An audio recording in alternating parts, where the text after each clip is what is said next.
오늘 함께 볼 하나님의 말씀은 창세기 34장 1절부터 17절까지 말씀입니다. 제가 1절 읽고 여러분 2절 읽으시고 우리 17절까지 교도록 하겠습니다. 레아가 야곱에게 낳은 딸 디나가 그 땅의 딸들을 보러 나갔더니 히윗 족중 하몰의 아들 그 땅의 초장 세겜이 그를 보고 끌어들여 강간하여 못되게 하고 그 마음이 깊이 야곱의 딸 디나에게 연연하며 그 소녀를 사랑하여 그의 마음을 말로 위로하고 그의 아버지 하몰에게 청하여 이르되 이 소녀를 내 아내로 얻게 하여 주소서 하였더라. 야곱이 그 딸 디나를 그가 더럽혔다 함을 들었으나 자기의 아들들이 들에서 묵축함으로 그들이 돌아오기까지 잠잠하였고 세겜의 아버지 하몰은 야곱에게 말하러 왔으나 야곱의 아들들은 들에서 이를 듣고 돌아와서 그들 모두가 근심하고 심히 노하였으니 이는 세겜이 야곱의 딸을 강간하여 이스라엘에게 부끄러운 일 곧 행하지 못할 일을 행하였습니다. 하몰이 그들에게 이르되 내 아들 세겜이 마음으로 너희 딸을 연연하려 하니 원하건대 그를 세겜에게 주어 아내로 삼게 하라. 너희가 우리와 통혼하여 너희 딸을 우리에게 주며 우리 딸을 너희가 데려가고 너희가 너희와 함께 거주하되 땅이 너희 앞에 있으니 여기 머물러 매매하여 여기서 기업을 얻으라 하고 세겜도 디나의 아버지와 그의 남자 형제들에게 이르되 나로 너희에게 은혜를 입게 하라. 너희가 내게 말하는 것은 내가 다 주리니 이 소녀는 내게 주어 아내가 되게 하라. 아무리 큰 홍수와 예물을 청할지라도 너희가 내게 말한 대로 주리라. 야곱의 아들들이 세겜과 그의 아버지 하몰에게 속여 대답하였으니 이는 세겜이 그 누이 디나를 더럽혔습니다. 야곱의 아들들이 그들에게 말하되 우리는 그러지 못하겠구나. 할례받지 아니한 사람에게 우리 물을 줄 수 없으니 이는 우리의 수치가 됩니다. 그런즉 이같이 하면 너희에게 허락하리라. 만일 너희 중 남자가 다 할례를 받고 우리와 같이 되면 우리 딸을 너희에게 주며 너희 딸을 우리가 데려오며 너희와 함께 거주하여 한 민족이 되리라. 다 같이 읽습니다. 너희가 만일 우리 말을 듣지 아니하고 할례를 받지 아니하면 우리는 곧 우리 딸을 데리고 가리라. 아멘. 아멘. 오늘 좀 이 본문을 통해서 잡은 제목은 전혀 생각지도 못한 일을 당했을 때, 전혀 생각지도 못한 일을 만났을 때, 그런 제목을 좀 잡아봤는데요. 여러분, 우리의 인생에는 내가 한 번도 좀 생각하지 못했던, 상상하지 못했던, 일어나리라고 기대하지 못했던 그런 일들의 연속적인 일들이 많이 일어납니다.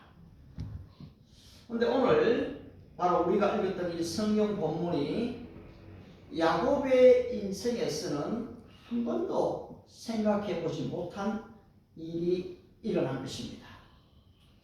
그런데 이를 통해서 우리는 아니 거룩한 성경에 어떻게 이렇게 좀 난잡한 이야기가 기록되어져 있는가?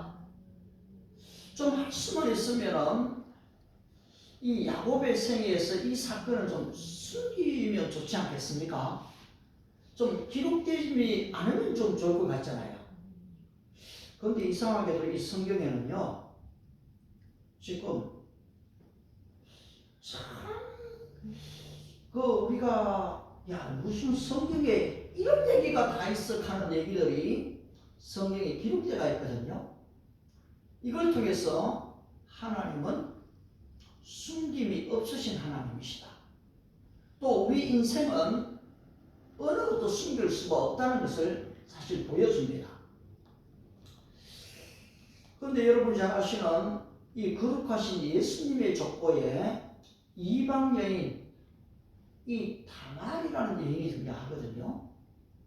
그런데 이 다말은 그의 시아버지와 함께 이 근친 상발을 한 여인이 며느리거든요. 그런데 성경에 버젓이 예수님의 족보에 기록이 되어 있어요. 라합은 또 어떤 여자입니까? 사실은 기여자예요. 지금으로 하면 기생이죠. 기생. 자기 몸을 좀 이 한 사람이잖아요. 그런데 이 기생 라합의 얘기가 예수님의 족보에 있고 또 이방인 루세 얘기도 성경에 기록되어져 있는 것을 보게 됩니다. 이 드러내고 싶지 않은 사건이고 좀 나타나지 않았으면 좀 좋을 그런 이야기들이 지금 성경에는 다 기록되어 있거든요. 그렇다면 오늘 이 야곱의 생애에 있어서 생각지도 못하는 일은 무엇입니까? 창세기 34장 바로 2절 우리가 읽었던 본문인데요. 한 번 더 2절을 같이 한번 들어보겠습니다. 시작. 히 족속 중 하몰의 아들 그 땅에 출한 세겜이 그를 보고 끌어들여 강간하여 욕되게 하고. 성경이요 가감이 없어요. 아주 너무나 분명하고 철저하게 지금 이 얘기를 해버립니다. 예. 우리가 좀 세속에서 이런 말들을 잘 끄집어내기가 어려워하는 이야기들이잖아요. 근데 성경은 이것을 다 그대로 지금 기록하고 있거든요. 강간하여, 끌어들여, 강간하여, 욕되게 하고 그대로 지금 드러내고 있습니다.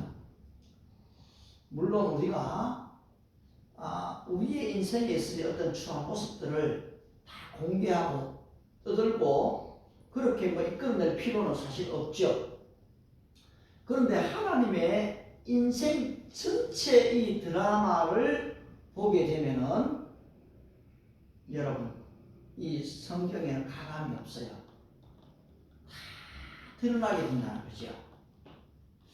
그런데 이렇게 드러내는 이유는 이 문제가 일어났을 때 그 문제 사건 자체에다가 초점을 맞추는 게 아니고 그런 사건이 일어났을 때 왜 일어났는가, 그리고 거기에 대한 태도는 무엇인가, 그리고 이 인생의 이런 사건을 통해서 하나님께서 보여주시는 이 인생 전체의 계획 속에서 어떻게 어떤 일을 하기를 원하시는가를 보여주기 위한 하나님의 계획이 거기에 숨어 있다는 것입니다. 그렇다면 오늘 이 디나는 어떻게 해서 지금 이런 어려운 일을 당하게 된 것일까요? 오늘 1절 말씀을 보시게 되면 한번 1절 우리 다 같이 또 한번 읽어봅니다. 시작. 레아가 야곱에게 낳은 딸 디나가 그 땅의 딸들을 보러 나갔더니, 사실 이전 사건에서는요 야곱이 자기 형 에스를 속인 사건 때문에 적지 않은 두려움에 떨었어요.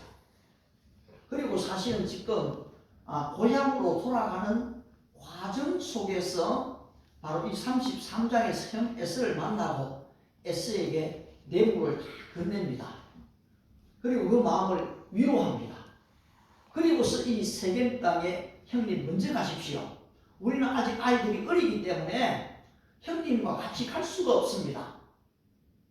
그리고서 이 세겜에 머물러 있었던 것이거든요. 그런데 오늘 이 딸 디나, 사실 여러분 이 눈에 넣어도 아프지 않을 딸이잖아요. 바로 야곱에게 12명의 아들이 있잖아요. 그런데 12아들 중에 유일하게 이 외동딸입니다. 외동딸. 얼마나 사랑을 받으며 자랐을까요? 얼마나 오빠들이 예뻐했을까요? 그런데 이 디나는 외로움이 늘 있었던 거거든요. 언니 하나 없고 여동생 하나 없고 마음 놓고 터놓고 대화할 대상이 없었던 거죠. 그리고 이 나이가 되면은 정확하게 이 나이가 몇 살인지를 우리가 잘 기록이 없어서 몰라요. 보통 17세로 보통 보거든요. 그런데 호기심이 생겼잖아요. 어떤 호기심입니까? 그 땅의 딸들을 보러 나갔더니, 여기에서 남자를 보러 나갔더니 이렇게 기록을 하지는 않았어요. 그 세겜 땅에 있는 여자들은 어떤 옷을 입고 어떤 말을 하고 어떤 모습을 가지고 어떤 문화를 가지고 좀 살아가고 있는가 알고 싶었던 거죠.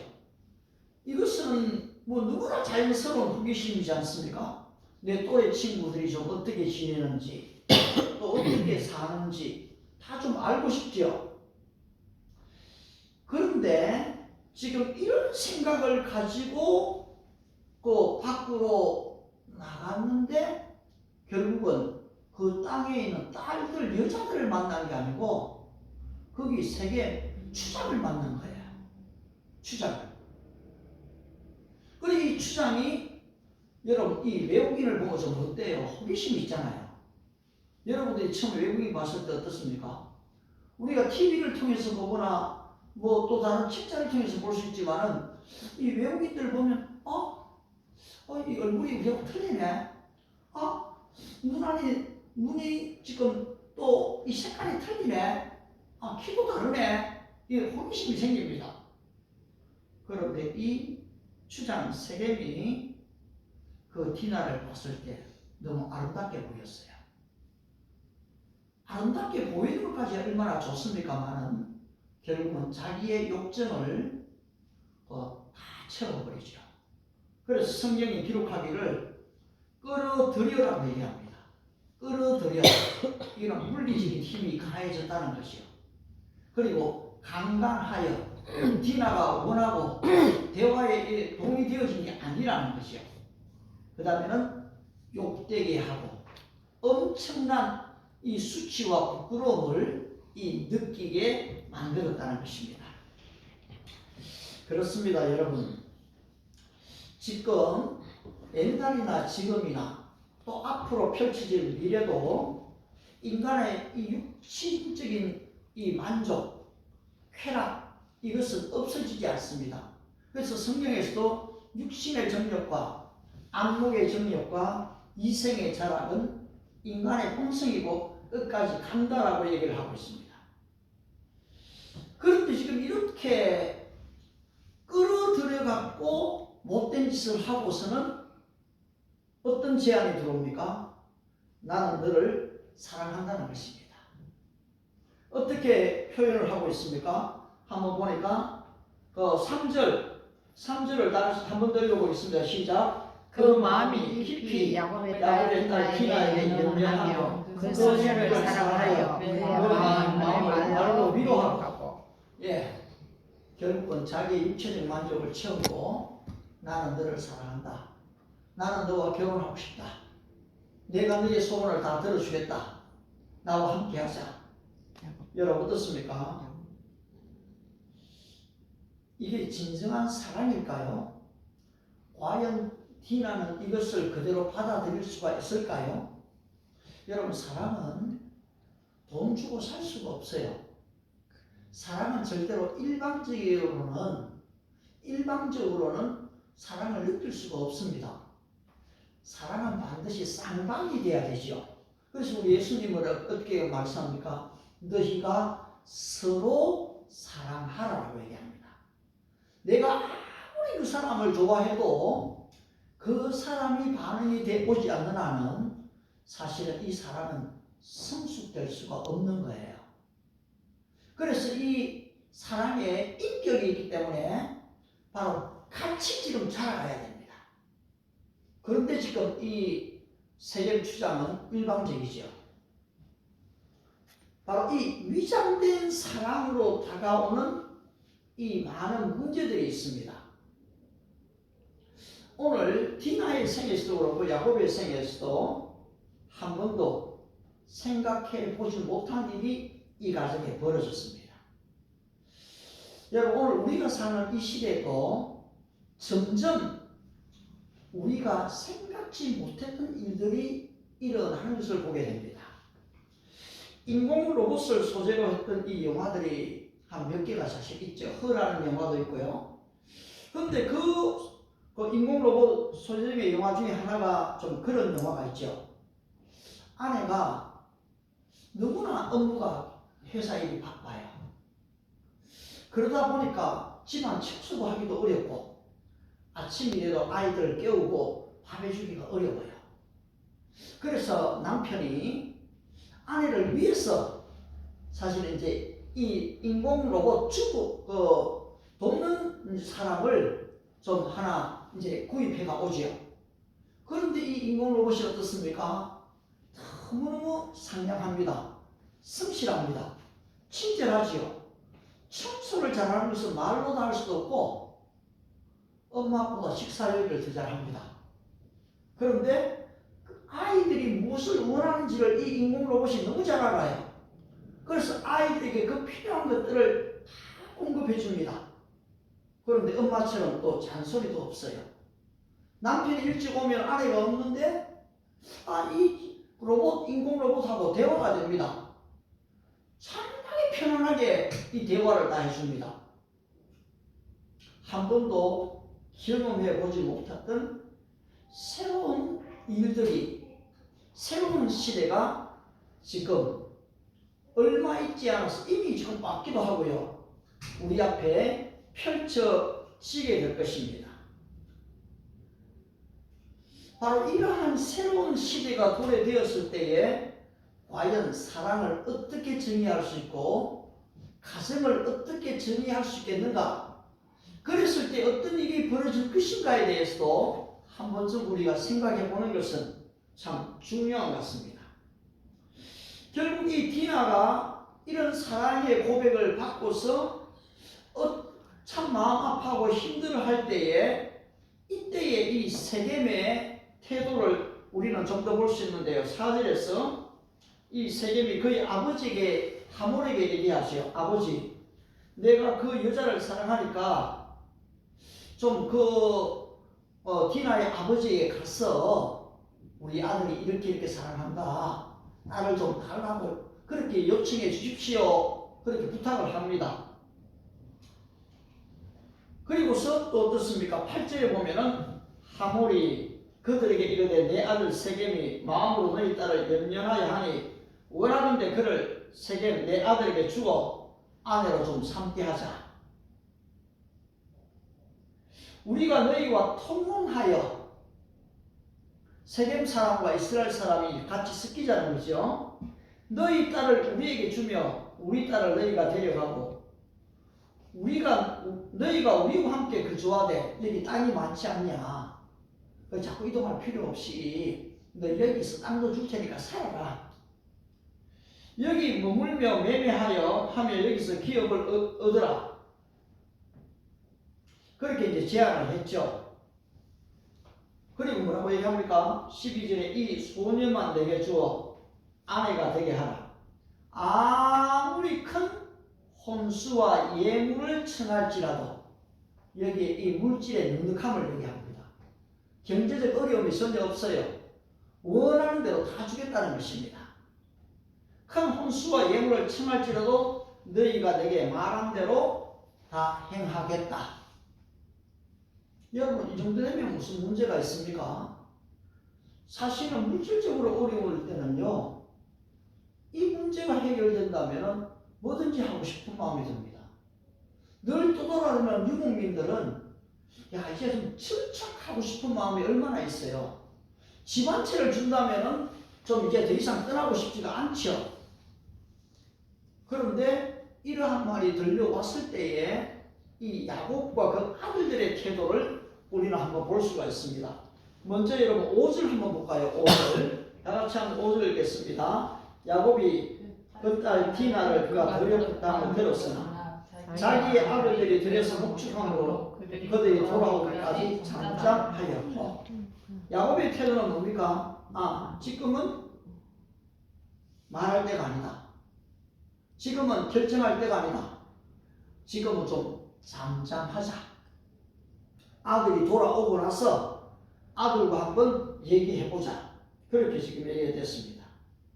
그런데 지금 7절에 보면은 아들들이 들어왔지요. 어떤 일이 벌었습니까? 태도를 한번 봅시다. 시작. 야곱의 아들들은 들에서 이를 듣고 돌아와서 그들 모두가 근심하고 심히 노하였으니 이는 세겜의 아들의 딸을 강간하여 이스라엘에게 부끄러운 일, 곧 행하지 못한 일을 행하였습니다. 그 오빠들이 이 얘기를 듣고서는 마음의 분노가 들끓기를 시작하죠. 이럴 수가 있나? 도대체 얘가 누군데? 우리 집의 유일한 지금 외동딸인데 내가 얼마나 얘를 사랑하고 키웠는데 이 마음의 분노가 그리고 걱정과 근심이 이 문제를 어떻게 해결하지? 지금 근심에 쌓였습니다. 여러분들이 한 번도 경험하지 못했던 뭐 좋은 일이면 너무 좋겠지만은 그렇지 않은 어려운 문제들이 우리 앞에 직면했을 때 우리 역시도 근심이 있습니다. 그리고 또 때로는 낯선 땅에서는 두려움이 있습니다. 내가 무엇을 어떻게 해야 될지 알지 못해서 사실 방황하게 됩니다.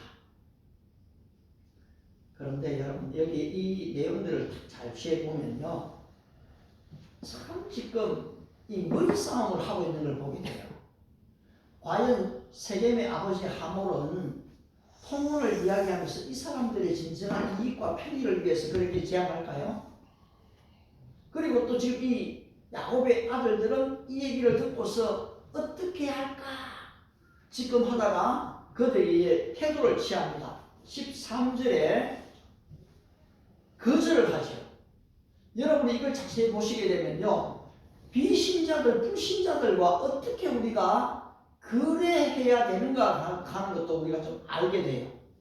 자, 13절 한번 같이 읽습니다. 시작. 야곱의 아들들이 세겜과 그의 아버지 함몰에게 속여 대답하였으니 이는 세겜이 그의 디나를 더럽혔습니다. 예, 14절. 야곱의 아들들이 그들에게 말하되 우리는 그리하지 못하겠느냐. 할례 받지 아니한 사람에게 우리를 줄 수 없으니 이는 우리의 수치가 됩니다. 뭐라고 얘기합니까? 거절이죠. 너희들하고 우리하고 틀리다.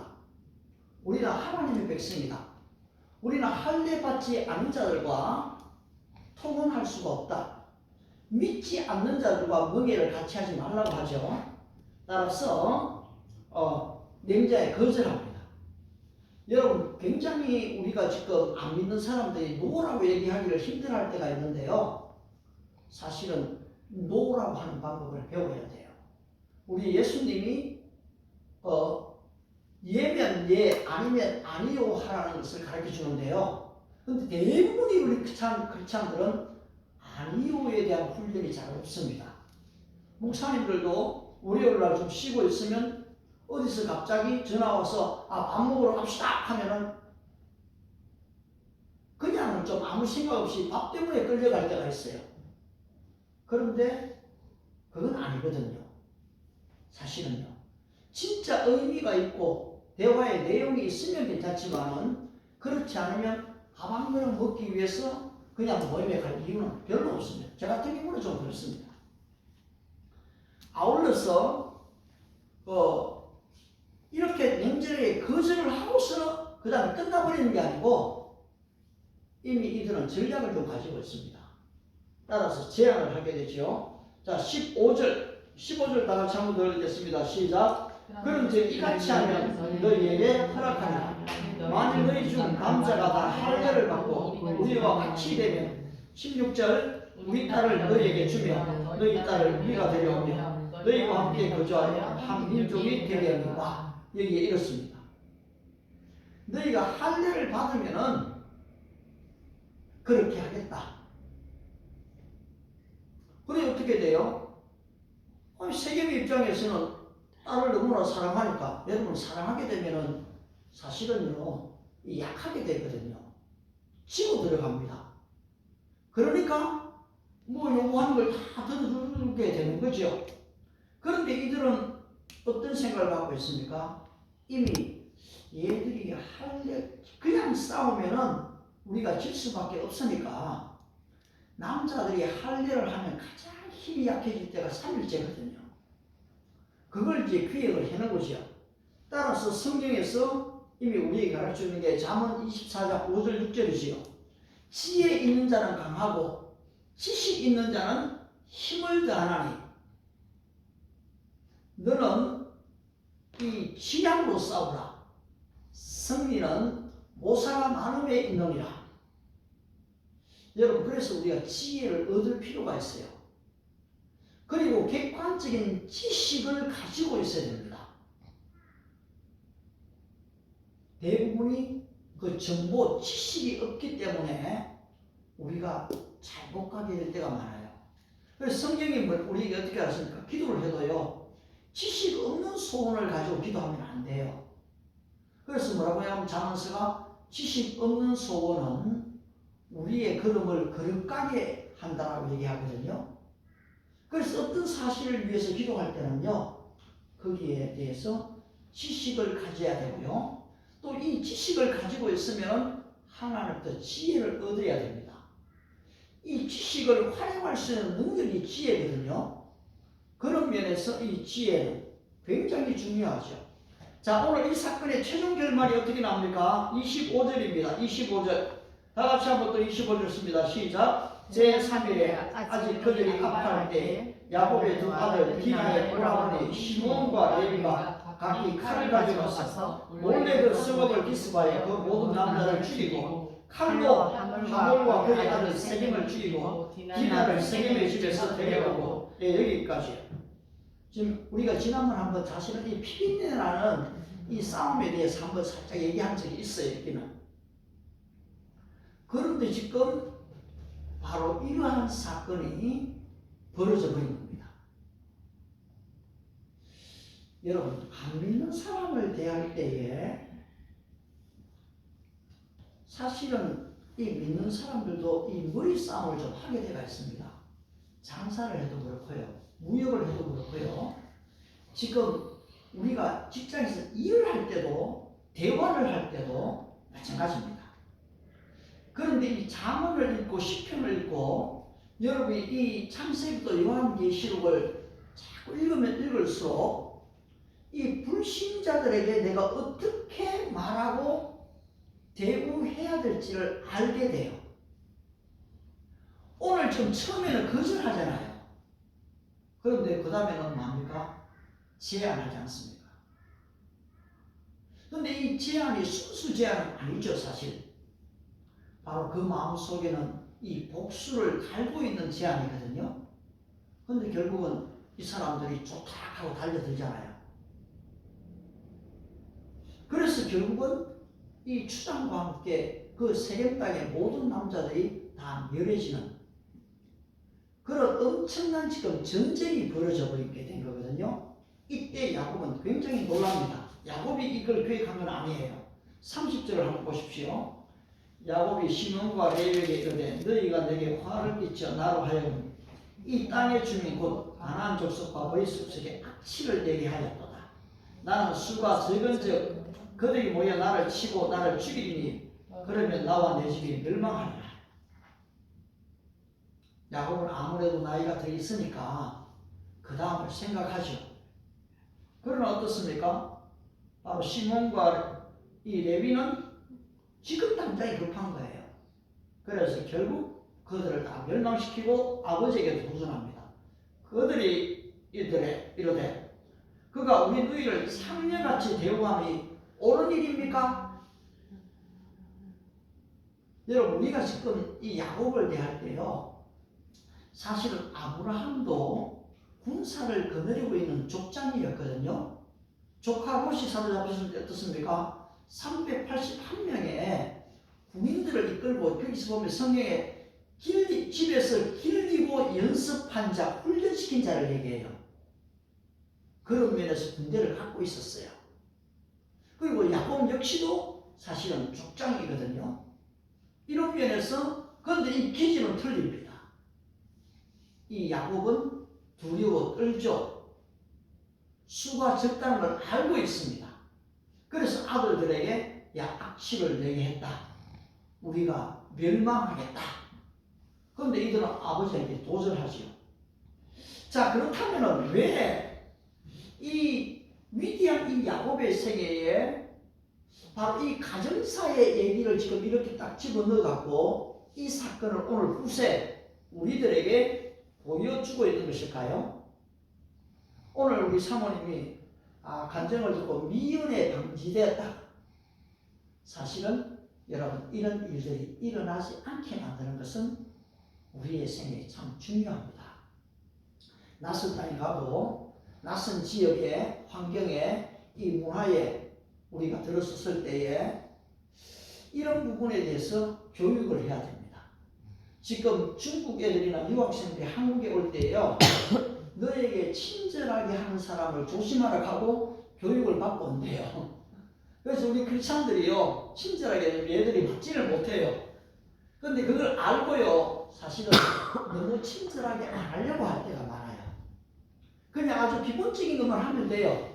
근데 과잉 친절하면 이 사람들 의심을 해요. 예.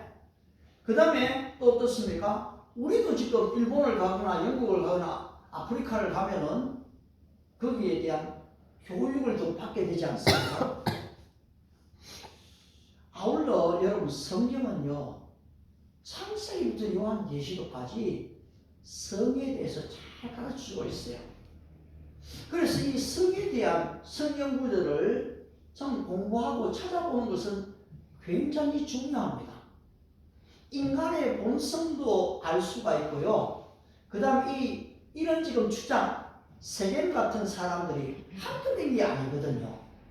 그러면 낯선 지역에 갔을 때는 우리의 아들, 딸들이 이렇게 교육해야 되겠다. 교육만으로 안 되지만요. 그걸 대비하는 것은 참 중요합니다. 그리고 진정한 이 사랑, 참 사랑이 무엇인지에 대해서 제대로 알고 있는 것도 참 중요하죠. 여러분 앞으로 지금 우리 인간하고 인공 로봇하고 거의 숫자가 같아지게 되면은 함께 살아야 됩니다. 그럼 여러분 인공 로봇이 많아지면 우리의 기회입니까? 아니면 위기입니까? 좀 어떨 것 같습니까? 뭐 일도 잘하고 똑똑하고 스마트하고 친절하고 성행하니까 굉장히 좋은 거 아닙니까? 근데 사실은 저는 상당히 위기가 오리라고 보거든요. 근데 이것에 대해서 대비되어진 사람, 알고 준비되어진 사람에게는 기회가 되지만은 이것을 알지 못하고 무턱대놓고 지나다가는 가정도 깨지는 엄청난 이 위기가 도래되어질 수가 있습니다. 따라서 이러한 시대 분별을 가지고서 이런 일들이 우리 인생에 생기지 않도록 하나님 앞에 구하고 분별해서 이 미연에 방지하는 것은 참 중요합니다. 두 번째로 성경은 이 본문에서는 사람이 원수를 갚았지만은 하나님은 원수 갚는 것이 나에게 있다라고 말합니다. 로마서 12장을 한번 보시겠어요? 로마서 12장 9절을 한번 읽어보시게 되면은 로마서 12장입니다. 12장 9절을 같이 한번 목소리로 읽겠습니다. 9절입니다.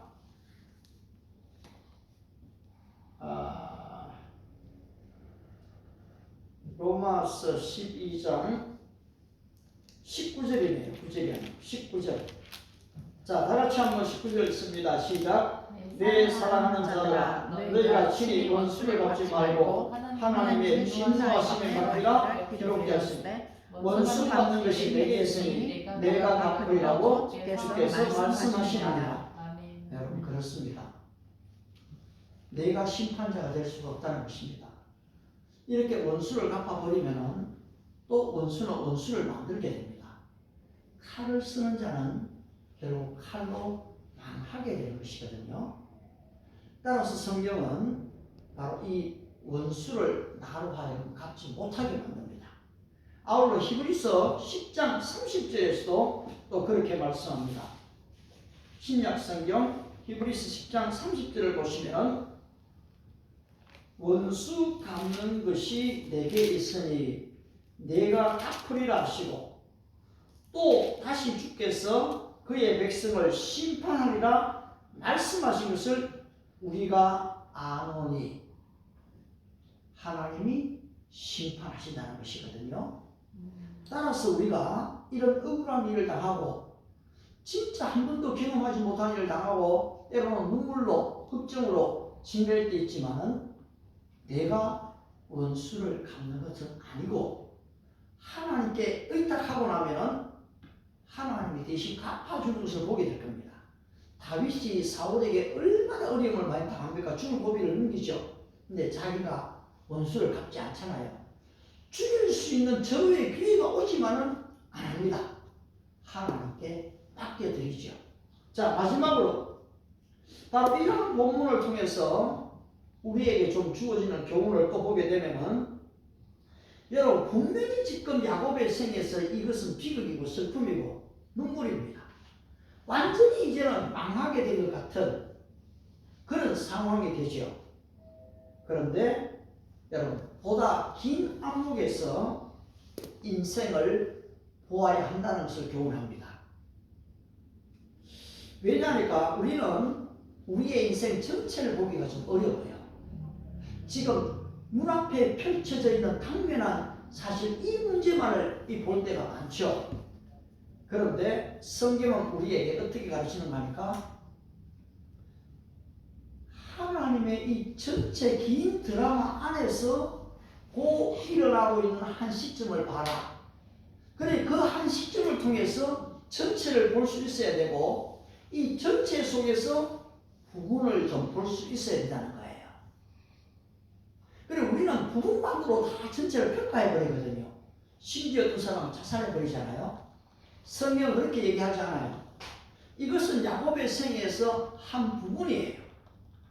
그런데 이러한 지금 생애에서 야곱이 이렇게 지금 죽을 위기를 넘기면서 35장, 여러분 1절 보면 어떻습니까? 창세기 35장 1절로 다시 한번 넘어가 보면은, 다 같이 한번 35장 1절을 또 한 번 더 한 목소리로 보겠습니다. 35장입니다.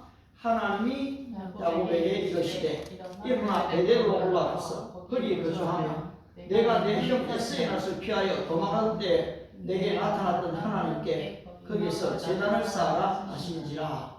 아멘. 여러분, 이 야곱이 자기 형 에스엔을 피해가 창작권을 합죽한 것으로 빼앗았잖아요. 그리고 죽을 것 같아갖고 그가 사실 이 파단 아람으로 그 피난을 갑니다. 그렇게 가는 중에 이 베델에 이르러서 그가 사실은 하나님께 예배를 드리죠. 그때 하나님의 이 사닥다리가 하늘에서 내려왔다 올라갔다 합니다. 거기에서 하나님을 만나게 되거든요. 여러분, 이것은 굉장히 귀중합니다.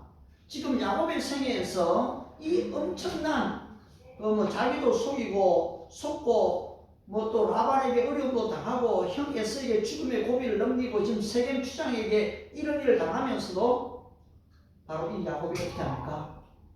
하나님께로 돌아간다는 것입니다. 따라서 우리는 부분을 가지고 전체를 판단하지 말아야 합니다. 때로는 이 믿음은 오래 참는 것이기 때문에 기다려야 합니다. 합력하여 선을 이루시는 하나님의 이 능력을 바라봐야 됩니다. 그리고 어떻게 합니까? 우리는 우리의 믿음의 첫 번째 장소로 가야 됩니다. 우리의 기도의 처소를 찾아야 되고요. 우리가 공부하던 말씀의 장소를 찾아야 됩니다. 많은 경우에 이것을 잃어버리기 때문에 이런 문제들이 닥쳐오게 되는 것이거든요. 우리 모두가 다 죄인입니다. 이 목사가 별 수가 있습니까? 다 죄인이에요. 여러분, 주님 앞에 용서받지 못할 죄가 있을까요? 물론 용서받지 못할 죄가 있어요. 무슨 죄입니까? 성령을 해방하는 죄는 용서 못 받아요. 그리고 또 무슨 죄를 고범죄. 알고도 반복해서 거듭 회개할 기회를 줬음에도 불구하고 짓는 죄는 용서 못 받을 수 있어요. 그러나 여러분, 대부분의 우리가 인생들이 짓는 죄들은 하나님 앞에서 다 용서받을 수가 있습니다. 다 이미 용서받았고요. 그렇기 때문에 그때 제가 기억나면 주님 앞에 엎드려서 내 죄를 고백하면 될 뿐이거든요. 이 야곱이 그렇게 했습니다. 하나님, 내 일생일대의 위기가 왔고 지금 이 사랑하는 딸 디나 때문에 바로 이런 문제가 생겼습니다. 참 어쩔 수가 없었습니다. 이 두 아들이 이런 사건을 저질렀습니다. 하나님, 바로 어린 양 예수의 보혈로 정결함과 깨끗함을 주시옵소서. 바로 이 하나님 품으로 돌아갔을 때에 여러분 이 신앙이 회복되는 겁니다. 하나님의 품으로 돌아갈 때 첫사랑이 살아나는 것이지요. 따라서 우리 모두가 하나님 품으로 돌아가야 하는 것입니다. 그러면 하나님은 우리를 어떻게 합니까? 새롭게 만드십니다. 그리고 새 힘을 주십니다. 그리고 궁극적으로 우리 오늘 고린도전서 2장 9절을 아까 전에 잠깐 봤습니다만 하나님께서 사랑하는 자를 위하여 예비하신 것은 눈으로 보지 못하고 귀로 듣지 못하고 사람의 마음으로 생각지 못했던 그 놀라운 일들을 하나님은 펼치신다는 것이거든요. 그분이 오늘 저와 여러분의 하나님입니다. 따라서 우리의 연약함은 우리의 인생 앞에 펼쳐질 때에 그냥 솔직하게 다 내어놓고요. 주님께로 돌아서기만 하면은 주님은 그 모든 것을 합력하여 선을 이루시게 만드시고 결국은 이 요셉이라는 인물을 그게 나오게 하셔서 그 멸망, 기근의 위기, 죽음의 위기에서 살잖아요. 175명의 가족들이 또 지금 애굽에서 새로운 삶을 시작하잖아요. 그리고 그리스도가 오시기까지 위대한 역사를 만들어 나갑니다. 따라서 하나님을 얘기하면 어떻게 합니까? 아브라함의 하나님, 이삭의 하나님, 야곱의 하나님. 여러분 이걸 단순히 들으면 안 됩니다. 야곱의 하나님이시거든요. 그 하나님은 오늘 저와 여러분의 하나님이신 것입니다. 기도하겠습니다. 하나님 아버지